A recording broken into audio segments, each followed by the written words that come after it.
Okay, we're live. Good morning. My name's Shields Bilasic with Locals Guide. I'm joined today with DeAnna and Dyan Lane of John L. Scott Real Estate. And we're here doing the real estate hour, or 45 minutes or however long we talk about real estate in Southern Oregon. And for everyone who's watching, if you can please share us with your friends and share us in different groups. And if you have any questions, you can comment below on the video. So good morning to you both. How are you? Hi, Shields. How are you? I'm good. Just relaxing and excited to hear what's new in Southern Oregon with real estate.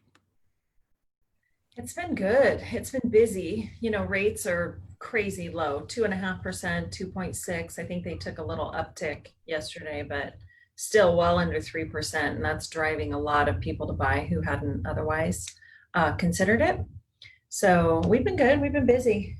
It's been very typical for a July and August. I think some people are surprised to hear that, but all things considered, it's nice to be busy and to see a lot of people coming to the Rogue Valley. So that's been fun.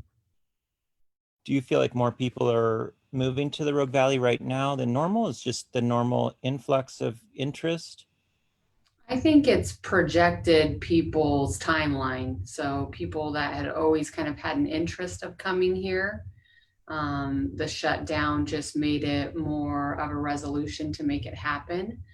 So we see a lot of people coming up, a couple years ahead of schedule, or are going to rent the house out or come up on vacations.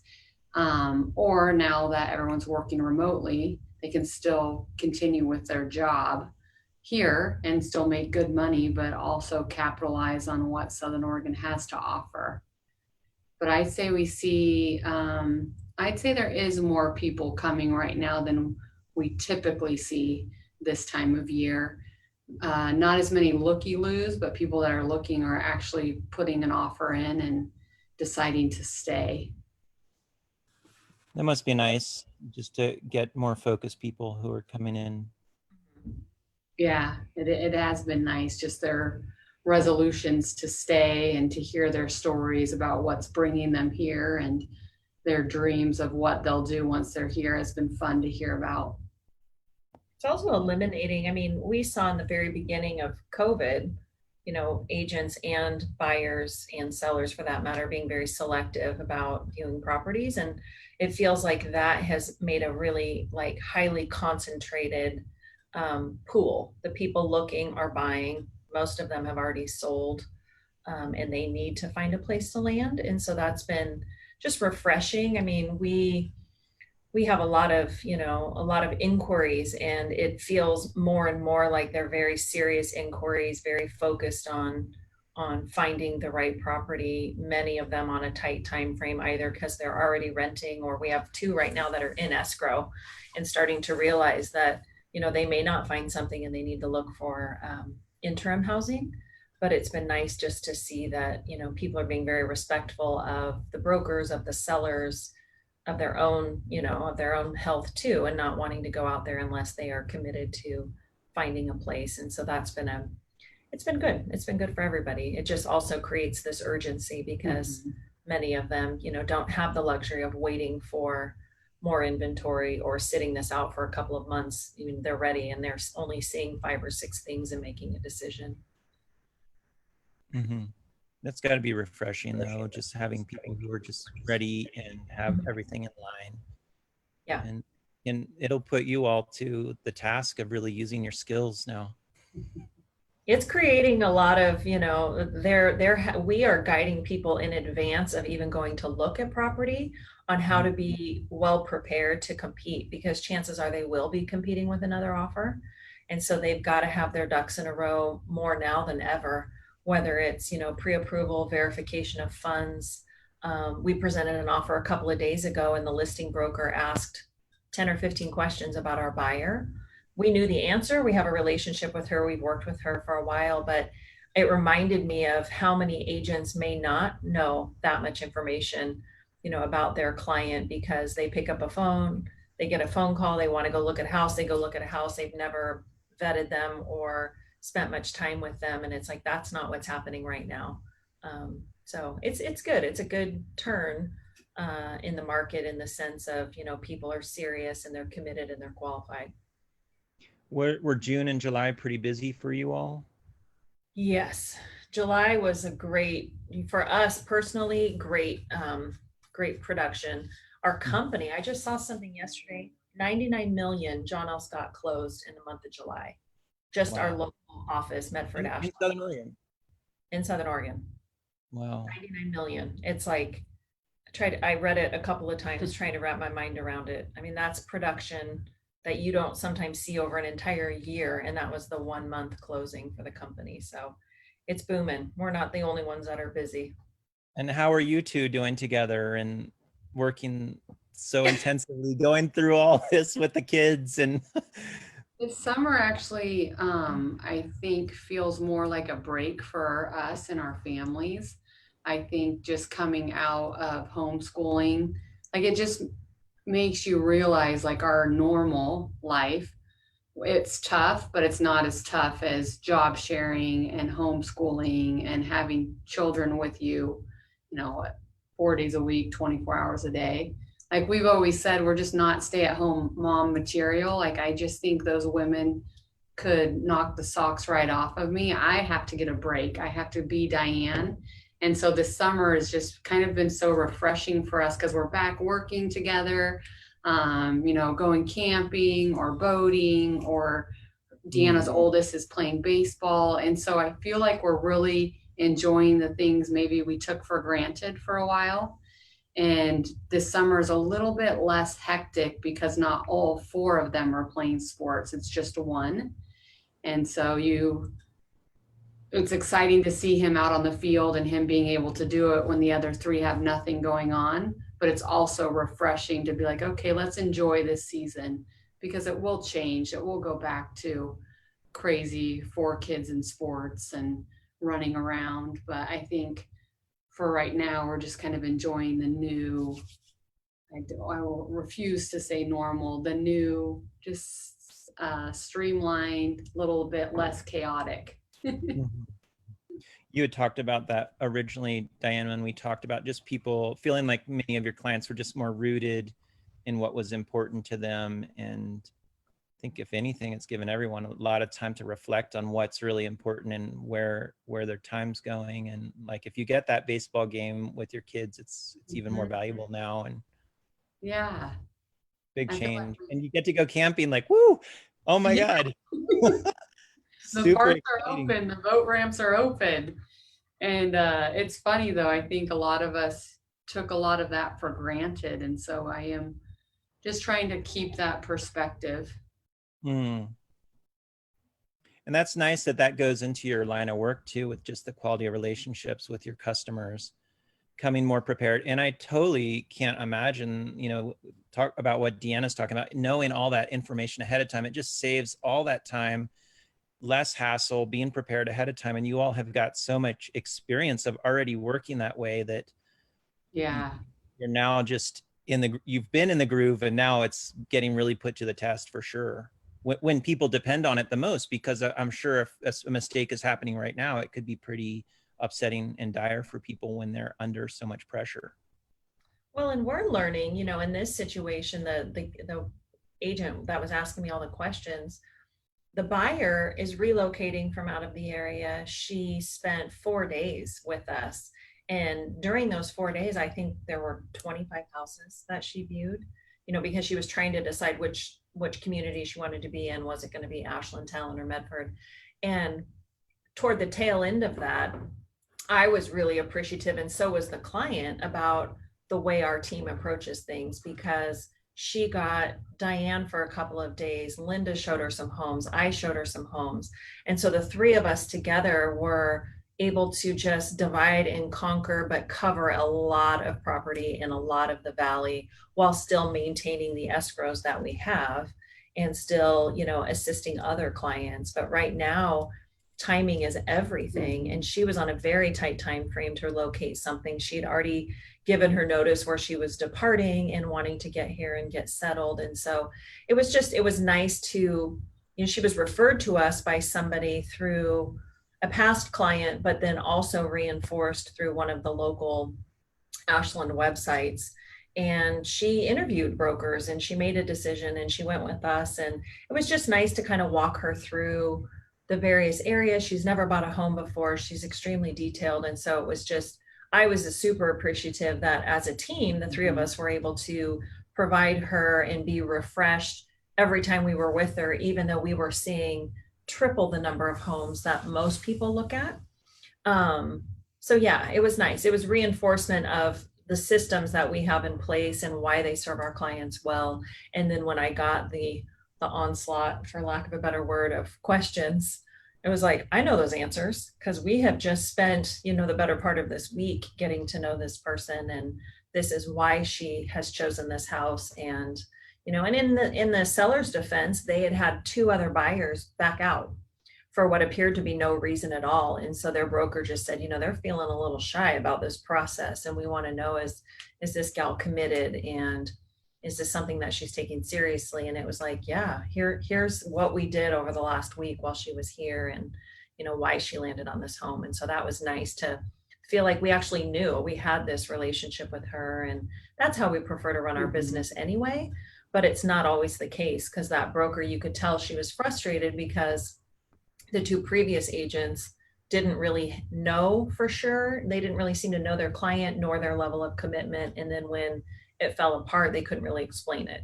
And so I loved knowing everything that we knew and having invested all that time, because ultimately it really served the client well in getting the seller to, seriously consider her offer. So we're still negotiating, but it looks promising.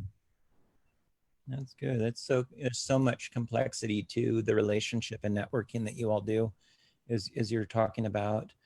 When we talked in the past, maybe 2 months ago, we had talked about some of the trend or people buying multi-family homes. Is that still happening? Or when people are now kind of wanting to actualize their dreams sooner than later, what are some of the dreams that they're looking for in Southern Oregon? I think simplicity, really. And then I'm sure a lot of people are aware, like the amount of sales for trailers and boats and all out things outdoor are really, really high right now. And I think it's just a sign of people wanting to be somewhere, live somewhere where, they're 30 minutes from a lake, 30 minutes from a river, can go snow shoeing, snow skiing, lots of campgrounds. So I think you're seeing just more of like, I want a main hub so that I can go do all these things, because I don't know when the next time it will be that I'll fly somewhere, or these exotic vacations. Even people that, aren't so fearful about what COVID might be, they're still very cautious about, in our experience, wanting to protect others. Like, even though I'm not afraid, I want to make sure that I make other people not feel fearful. And also, like, okay, is it worth the risk to get on this airplane to go to Hawaii where I have to quarantine for 2 weeks? Or is it worth the risk to get on this airplane and go to Mexico? We're seeing a lot of people just change their mindset about, like, okay, so this year I probably won't be traveling as much. So where can I land that will allow me other different vacations that I may not have enjoyed in the past, which I think is refreshing, because there's so many things to do in America, or even in Oregon, where it's like, a weekend, you can really cover a lot of ground and see a lot of beautiful places. So we definitely see people coming here with that attitude of like, okay, we're going to go rafting, or we're going to go boating, or we're going to go hiking. And they love that we are kind of in the center of it all, but also have a lot to offer while you're in town, especially when things are back up and running. And so that's still driving a lot of people to land here versus like a little smaller town where it doesn't have so much to offer in day-to-day life. Yeah. Yeah, I like that when you're mentioning hub, like that Southern Oregon so offers that space where you can, and with just the changing and ever-growing technology, you can live there and then be global, and then live that vacation where you can get up to the lake and go swimming. You don't have to delay it for months. And I can't imagine doing lockdown in a city. I'm sorry. Just not my place. Come in here. Yeah. but yeah, that's always been a huge selling point of Southern Oregon, and I guess it's coming to people's forefront of their experience, not just their imagination, their real experience of having to go through that. It makes Southern Oregon even more desirable. Um, what how do you see like people doing investment properties and rentals, and what's going on with that? No, in this currently in the last 30 days, we've probably had 6 investment purchases. Mhm. 2 units, 1 property, and these are in town. Typically, we don't see investors putting into rural property. The liability is great when people Mhm. start using the land inappropriately. But for in town, we have seen we put something together over the weekend on a 2-unit property with a great location, and he intends to keep a portion of it rented and occupy a portion of it. And then just last week, we closed on something else that was 2 units. So I feel like investors are taking advantage. It's an opportunity. The rates are amazing. And so we're seeing a lot of even cash buyers who are maybe pulling out of the stock market to invest in real estate. They're leveraging that money and borrowing for, 3% for an investment property. And our rents are still really strong. Our rental market's really strong. So I feel like we're seeing, for the most part, if I had to guess, I'd say probably 70% owner occupied purchases, upgrades, moving around, and then 30%. Would you say that for us? 30% are investors right now? And it's probably different for other people, but just us currently, that's kind of what we're seeing. Not really a huge demand in commercial. Yeah, that's true. So this is just residential. I think a lot of commercial investors are nervous, and I completely understand with the tenant laws and everything being impacted by the pandemic. So we're definitely not seeing an appetite there.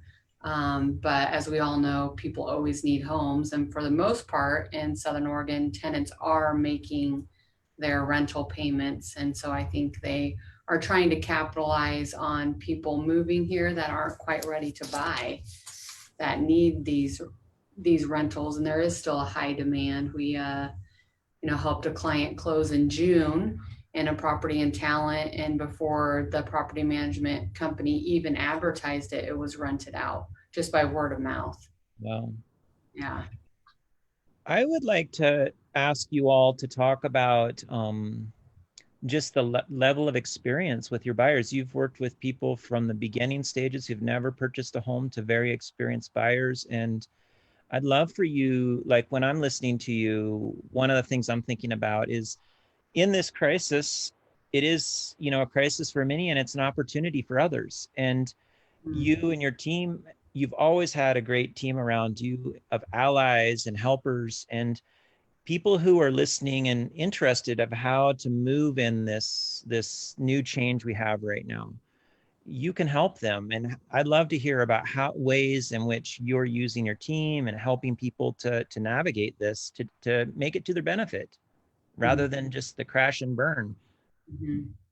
Yeah, it's been interesting. I think we've had a lot of clients that have either their agent retired or they're moving here from another state and have had a past experience or current experience with real estate agents. And it's always refreshing to hear how they really enjoy how positive our team is. And we like to think it's just a direct reflection of who we are as people. So, you definitely see people right now where it's just doom and gloom and pandemic, and this is just all we have to focus on. And I think for us, we just really, there's always, a light at the end of the tunnel. And so we do try to focus on that. But we've really, DeAnna's been doing it for 20 years and me 10 and 11. 11. Don't 10.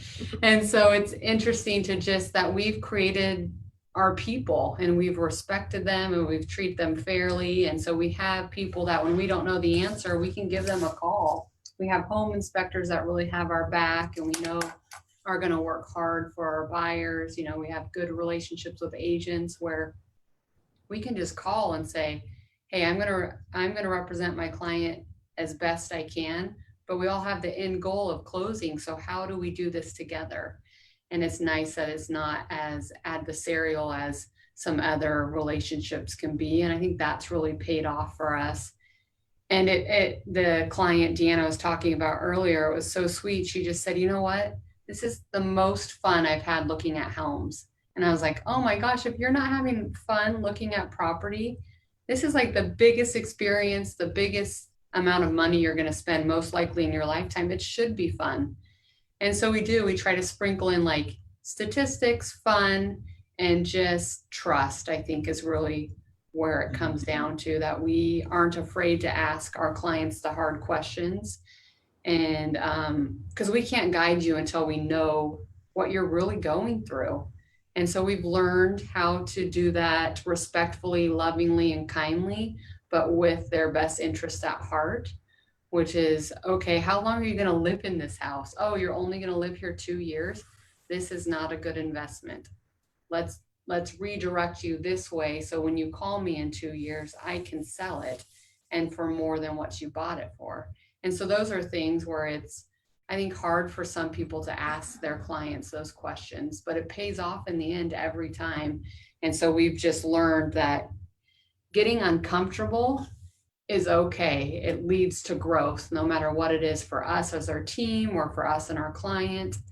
And so I think in the grand scheme of things, that's really paid off a lot.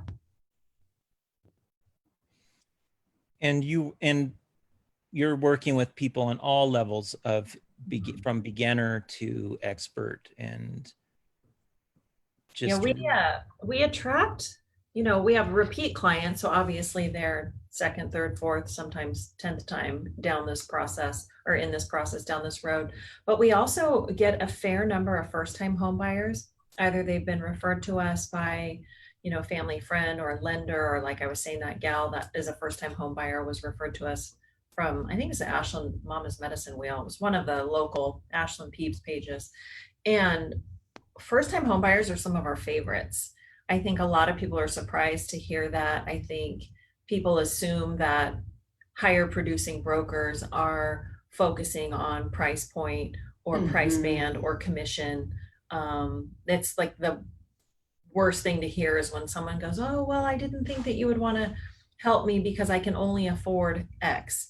And for Di and I, because being of service is really like our heart in this business, first-time home buyers are so open to receiving our advice and our guidance, and we really get to be of service to them because they need everything. They've never done this before. They need guidance on value and process, and they are so amazing. I mean, they are a tremendous amount of work, there's no question, because they don't know any bit of it, and we are walking them through. But that's really where, we shine. It's what we know, it's what we love. I mean, you've heard us say before, a trained monkey can open a door. It's not really anything to do with the house. For us, it's helping them to build wealth. It's helping them to realize, their dream to, some people look at real estate as shelter. Others look at it as like a way of life. And for us, we get to sit down and get into relationship with them and figure out, like, what is your goal?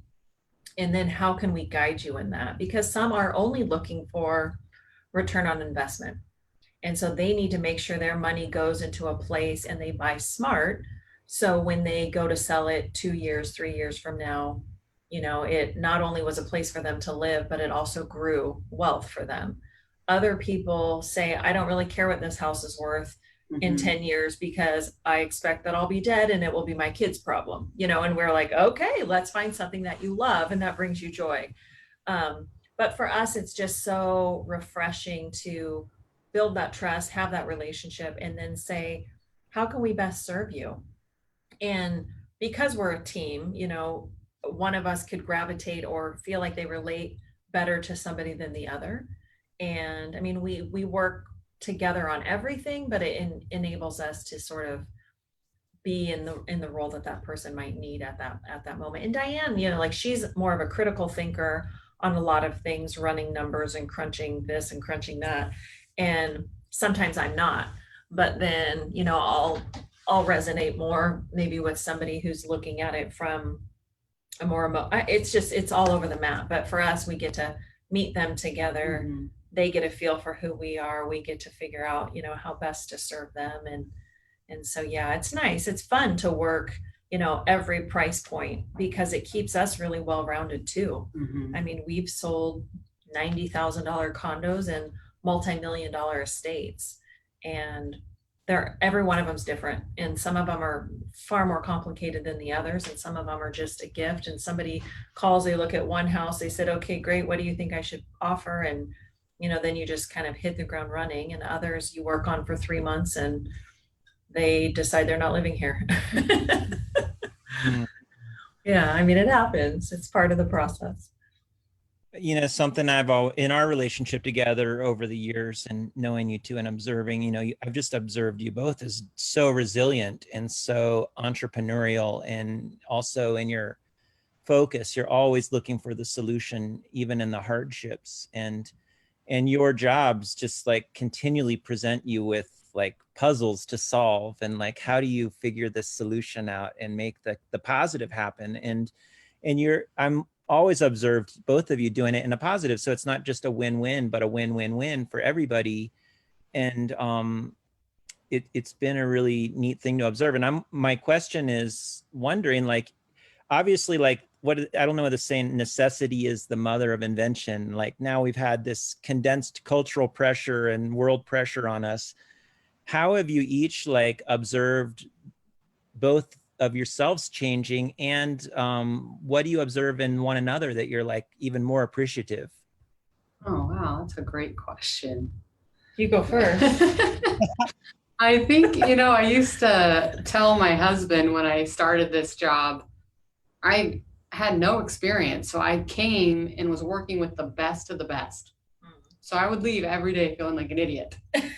Every day. I'm like, oh my gosh, I'm never going to get it ever. Like, she's just, it'd be like, I told him it was like working with the best detective, you know, and there's this guy down at Medford that is just known for just, he'll find anything. He will find anything and figure it out. And so I like to say that part of DeAnna has rubbed off on me, just the tenacity. And she is, I'm not going to cry, so keep it short. Oh man. But she is very committed to her family, you know, just not just at work. And I really admire that about her. You're killing me.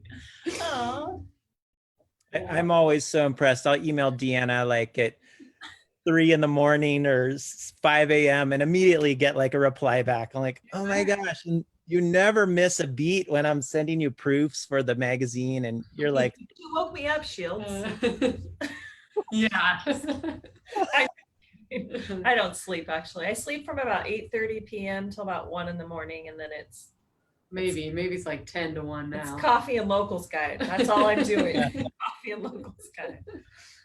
You know, it's interesting to answer your question. The resiliency part of it, like when COVID hit and our kids came home from school for 9 weeks, Di and I, for one, are too stubborn to fail. And I remember when I started in this business, I was 23. And the average age at the time in our area of a broker, a real estate broker, a real estate associate, I think is what we were called back then, was the average age was 52. So I'm 23, fresh out of college, don't know my butt from a ham sandwich, but I couldn't find a job. And I thought, oh, real estate, how hard could it be, right? So I got my license, and it was back when you could challenge the test. So I studied like a book of questions and answers, took the test. I had just graduated college, so I knew how to cram. And I passed and got hired. And I just remember thinking, no one's taking me seriously. They all are waiting for me to crash and burn. And the stubborn Irish streak in me said, okay, you watch this, you old fogies. And, you know, we just did the grind. And so I think we forget that we condition ourselves to just, you know, I always say we're street smart. Like when you are a survivor or a warrior, or just somebody who's always had to just, you know, provide, you do it. And so when COVID hit, we dove in because what was our choice? And fortunately, you know, the way that our team is created, little did we know 11, 12 years ago what we were going to be facing. But we got out our handy dandy legit paper calendar, it's right there, and Went just through a few started scenarios. dividing, like, how are we going to make this work? Between us, we have 4 kids, and they range from 7 to 12. This is going to be gross, to say the least, but we sat down and just lined it out. Like, Diane, you're on this day, there's 4 of them. I'm on this day, we're going to divide and we're going to conquer. And what I found to be so amazing, I mean, it was behind the scenes, it was ugly, and we were tired and grumpy, but our clients, many of them never knew. They didn't know that we were the ones who were, because we were able to say, okay, Di, this is your day, and you're going to focus on these 4 little beings and Common Core math, whatever that means. And we're going to, Linda and I are going to take care of the details. And then we were able to find a way. I mean, it was a lot, and it was 7 days a week, and it was not anything I ever want to do anytime soon, but we did it. And in the end, when school was officially out and it wasn't the grind of assignments and learning, skill sets that we haven't, at least I haven't tapped into in 30 years. Diane just got out of high school. It was way easier for her. But once we got out of that grind, it was like, we're kind of badass. Like, we just did that. I don't want to do it again, but we just did that. And so it was awesome for us to know, like, we can do this. We did do this. We're not afraid of hard work. Cause I remember having conversation and being really frustrated and talking to my husband, and he was like, I know, honey, it's hard. And I was like, what did you just say? Like, I can do hard. Hard is not the issue. It's not sustainable. So we are going to have to figure out how to still get to be moms and get to be wives and get to be, the part that is super important relationally. Like, I don't want to be their teacher. There's a reason I did not go into education. It's not my jam. It's like, it's so hard. And then managing emotion. I mean, that was something that I have 2 boys that are rough and tumble. Like, but holy cow, like, there were a lot of tears, and tears from me, that just over, like, trying to figure out how to best support them while also, trying to support myself and have grace with all of it. And it was ugly. But in the end, I thought, gosh, not only did we do it, our business kicked ass that entire time. And we, it'd be hard pressed to find anybody who said they didn't feel like they got the same level of service or attention that they always got. And I mean, there was a lot of disappointment. There were, Nate and I had a vacation that we'd planned 18 months ago that crumbled before our eyes. And then plan B crumbled. And then plan C got disrupted when school was let out. And it was like, okay, we can do this. Like, it's all relative. Get it together, put it into perspective. So I'm proud of the way that Dyan and I handled it. And we had great support from Linda, and she was very flexible through all of it. And it was like, I feel like in the end, when we reflect, the way we were treated is exactly the way that we treat other people. And we had a ton of grace. And I mean, we were on the receiving end of some really ugly, and it had nothing to do with us, but we received it, realized it had nothing to do with us, and just had a lot of grace. And then every single one of those people finally, when they came around and realized, like, this has nothing to do with you, and I was totally out of line, and it was like, hey, we got your back. And sometimes, ugly comes, and that's okay. Like, this is a tumultuous time. And so it was good. It was really, for me, I think, really good to experience it, in the sense that I got to see a side of just my own children that I didn't even know existed, but then of my own self, is just seeing, like, gosh, I'm a grown woman who's having a hard time dealing with this. No wonder my 8-year-old is in tears, because he just spent an hour practicing the wrong section of cursive letters. Like, literally, he did 4 letters, and it was the week before, and in tears. It was the most devastating thing. And I thought, well, you still need to know how to write a T, sweetie. It's not like a total waste of time. But yeah, it was good. I don't want to do it again, but it was good. Yeah, just listening to you talk, I mean, it's It is those moments of pressure, like where we can turn on one another. We can, families fall apart, friendships fall apart, business partnerships. I mean, and could you, either of you, imagine working with anyone else? I mean, you just got thrown in the fire here, and Oh, you man. go through. Nobody knows the level of detail that you all are running, and all the systems and, you know, decisions you're having to make to do the volume that you're doing and offer the service that you're doing. But it's, you know, behind the scenes, Mhm. great fit for you all to be able to do and pull it off. So and I love the word grace, because it is grace, because it's not going to be pretty. I mean, you can be a positive realist, it's going to hurt. Yeah. But, you know, this too shall pass, other things will come. And, you know, maybe society right now, people are still, we're still in this big change of what's next. And so what would you, as we kind of get near our conversation ending, unless you want to keep talking, I mean, what are you putting out there to people to prepare as buyers and sellers right now? What do you, what are some of the messages that you want to put out there? I think the first thing as a buyer is to, you know, connect with an agent. Obviously, we say it all the time that you're comfortable with. You know, DeAnna and I think are, as most people know us, are just very huge components of supporting that relationship. So find someone that you enjoy being around, that knows your story, or that you feel comfortable sharing your story with. And then they'll start guiding you, like with a lender that can really help you figure out, you know, what payment looks good. You can, maybe you approve for 600,000, but it just is like, I have other dreams where I want to go travel, or I want to buy a trailer.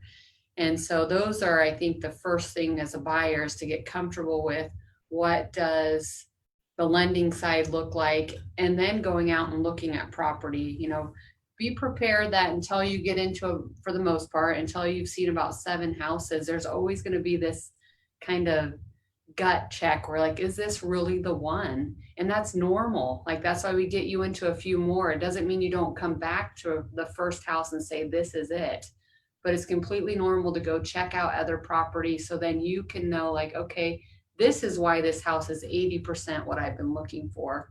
And then just to be prepared that depending on your price point, there might be multiple offers, and not to get discouraged.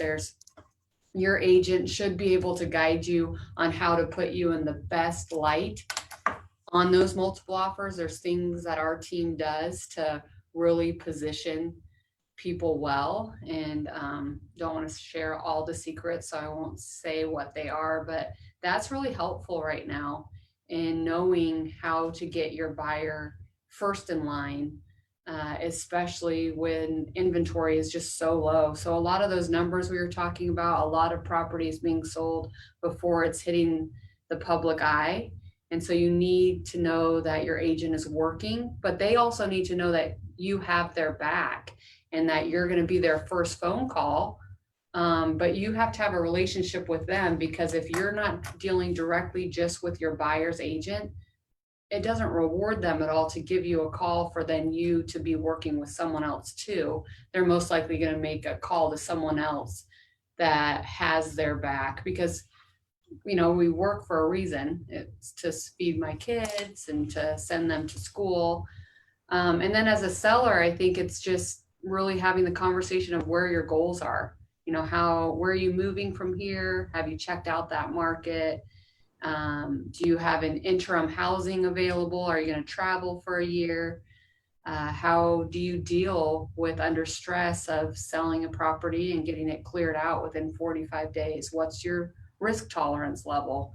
Those are all things that it's great to have ahead of time. It doesn't change the facts, but it helps us prepare. Like, we would have all prepared differently had we know COVID was going to hit. We ask you these questions ahead of time so you can just get a good horizon view of this is how it's going to work, and we'll be there with you. But it's better than dropping a bomb 30 days later and say, oh, yeah, you got 15 days to move out. Make sure it's clean. I have a really good question. I don't think I've ever asked this one. So in both of your experiences in buying and selling houses for yourselves, like what are your, like, imagine you were out there you weren't realtors and you were working with realtors and you had another career. What are your non-negotiables and red flags where you would just be like, I'm not going there, or, you know, what are your non-negotiables and red flags that you see and just Road noise. You're talking about the property specifically? Well, I'm saying if you were out there as buyers or sellers and you were not real estate agents, like in another life, but the same character, the same people who you are, Okay. same expectations, same standards of choosing. What are Sure. some red flags and non-negotiables that you just wouldn't accept for yourself? You're talking about in choosing a property, not in choosing a broker. Either in choosing a broker, in choosing a property, Oh, okay. and in working with a buyer or seller. Like for me, Yeah. I don't work with flakes, you know. Right. Yeah. Like neither of us would work with a broker who had bad things to say about anybody in the industry. Like that is a reflection of their character and not anything we would want to be aligned with as a client. Like I wouldn't, as a buyer, wouldn't want to work with a broker if they, you know, for example, if I called on a property and they asked me if I was working with somebody and I'm like, oh, well, so-and-so showed me a few houses. If they said, well, I can only show you this house if you're committed to working with me, I'd be gone because they were stepping on my associate or their associate or colleague to gain a client. So that for me, it's like, that would be my first, like, not negotiable, just to kind of see like, how are they conducting themselves professionally, because that is a reflection of who they are, you know, personally. And then property wise, Diane said road noise. That's a tough one. Location you can never change. So from a property perspective, like, yeah, I mean, price cures all ills. So I suppose if it's cheap enough, you could get over the interstate. But for the most part, like that, I think having the setting that you're after, that's a tough one to ever really change, honestly. You know, responsiveness for me would be one. Like, Yeah. I know every time we've worked together, I call you, you respond immediately, or email me immediately, and I just don't always see that as normal, even though I expect it, and I think we expect it. We've picked up a lot of clients who lost patience waiting 2 and 3 days to get a response back on a property, and then they came upon us either on Zillow or Realtor.com and sent an inquiry. And I mean, we're on it. What's the point, really? What's the point in advertising and putting your properties out there and promoting them if you're not actually going to do anything with the inquiries? And it blows my mind because sometimes there will be a few hours that go by because we're with another client and not going to be, you know, checking our email during that time. And, you know, our first thought is, gosh, I'm so sorry it took so long to get back to you. And they're like, seriously? It was 2 hours. I've been waiting 3 days for, you know, this last person. And it's like, oh, well, is that your broker? No, I've never heard of them, but it was their listing. And can you help me? It's like, absolutely, we can help you.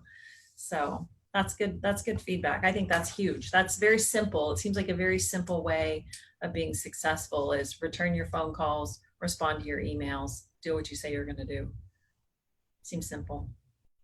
Yeah, it's hard when you put yourself in the buyer seller's position and you're sitting there wondering, and with the market moving the way it's moving right now, deals are lost and gained by someone dropping the ball and just not being thorough.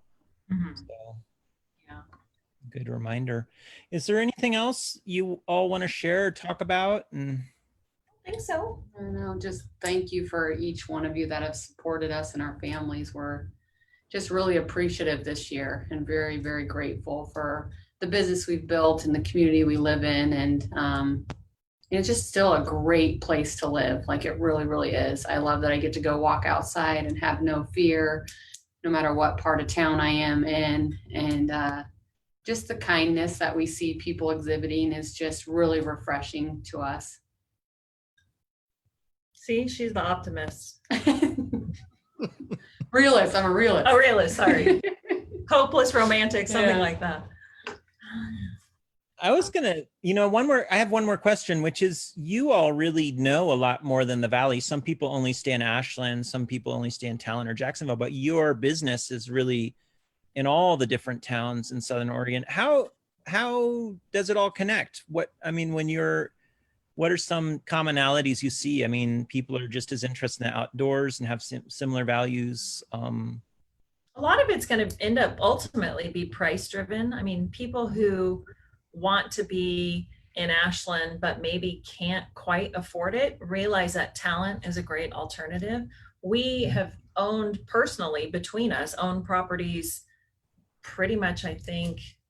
Well, no, I was going to say except for Central Point, but that's not true. Yeah. We know the Valley because we've owned properties in each of the towns, and we have offices in Ashland and in Medford that we're in regularly, and so we're able to service, from top to bottom all of Jackson County. We're also the first to tell you if we can't. Mhm. If it's outside our comfort zone, we have an awesome team of brokers that we lean on and have referred clients to because it's not our area of expertise. And I mean, including family members. Diane's in-laws were selling their home, and it happened to be just a smidge outside of Jackson County in Josephine County. We're licensed for the whole state, obviously could have helped them. But we knew in that situation, they would be better served by somebody who had a strong presence in their area. And that gal took a great care of them. It's someone that she's not even within the company. I mean, that's the cool part is we have this amazing pool of brokers. And by being, in it all the time for years and years and years and a lot of transactions, we have worked with a lot of agents, and we've really gotten to know, how they are, how they conduct themselves, how they operate their business, are they of integrity? And so if we personally don't feel like we can do the best job, we absolutely can line you up with the right person. And buyers and sellers are so appreciative that we would be willing to sacrifice a commission that we could easily earn and probably fake our way through, and they would never know the difference. But by staying true to what we believe in, which is like we are operating in your best interest, and sometimes that means that we are not the one to list it. And it's amazing. They still call us and refer other people, and we will only align them with somebody that we think will do great work for them, because even though they're not us, they are an extension of us. We've endorsed them. And so that's been really fantastic. And we refer outside of the state, and when we do that, we call several brokers and we interview them. We ask for references. We screen them out for our clients. So they're not just feeling like they're pulling a name off of Zillow and hoping this person is great. And it's been, I mean, for us, it's like, this is personal. We want to take care of them. And we receive a lot of referrals. Other brokers do the same thing. They go online and they say, who is in the know in this community and who has, we have reviews online. You can learn a lot about people just by seeing what their past clients are saying. And that's been really, for us, it's been like, oh, we are still providing an excellent service, even if it means we are not the ones to guide you through this process. We've chosen somebody who will do a great job for you. So we're covering the Valley, but we're also being really mindful of what is in the client's best interest. Mm-hmm. And, if we are not the best fit for them, we're committed to finding the person who is, and then seeing that through to the end. So that's been a nice part about the relationships that we have formed over the years, is we know what agents are out there who are really doing great things and doing great work, and that we can trust our clients with them if it's somebody that we can't help.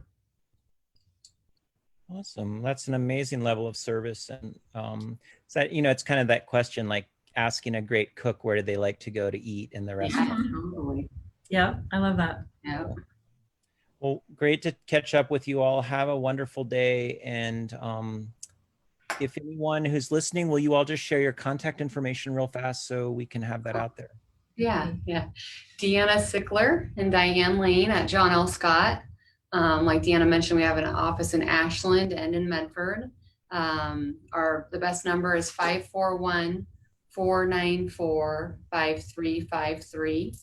And then our email, D and spelled out A&D, and then a D again at John L. Scott. So D and D at johnlscott.com. And we'd be happy to connect with you, or even just kind of talk to you about the market.